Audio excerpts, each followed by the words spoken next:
Ибн Кайым рахимахулла эң чоң жоготу жүрөктүн өлгөнү, экинчиси экинчи убакыттын жоголгону.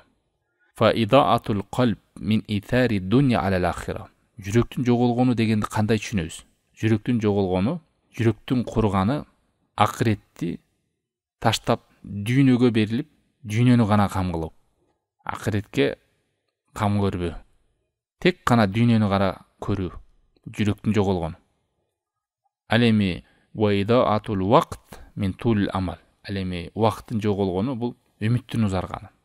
Үмүт узун, али жетишем, баары алдыда, келечек, ана мана деп отуруп, күнүмдүк ишине өткүзүп аткан ар бир саатына, өз моюна жүктөлгөн вазифасы, милдеттерине эртең кылам, анан кылам, келечекте жетишем, үлгүрөм деп отуруп, көп нерседен кур калат. Ошентип убакытын жоготот.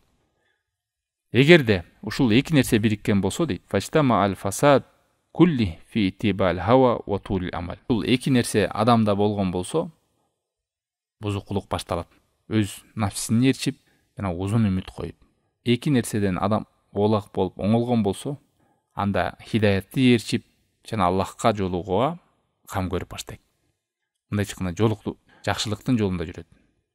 Убактын курутуу менен үмүттүн узарышы пайда болот. Эртең окуйм намаз, кийин кылам, ана кылам, мына кылам деп отуруп, бүт жакшылык иштен кур калат. Ал жүрөгүн өлтүрүү менен акыретке болгон камы, ою жок, даярдыгы жок, бул дүйнөдөн бир күн эле мүрт кетип калат.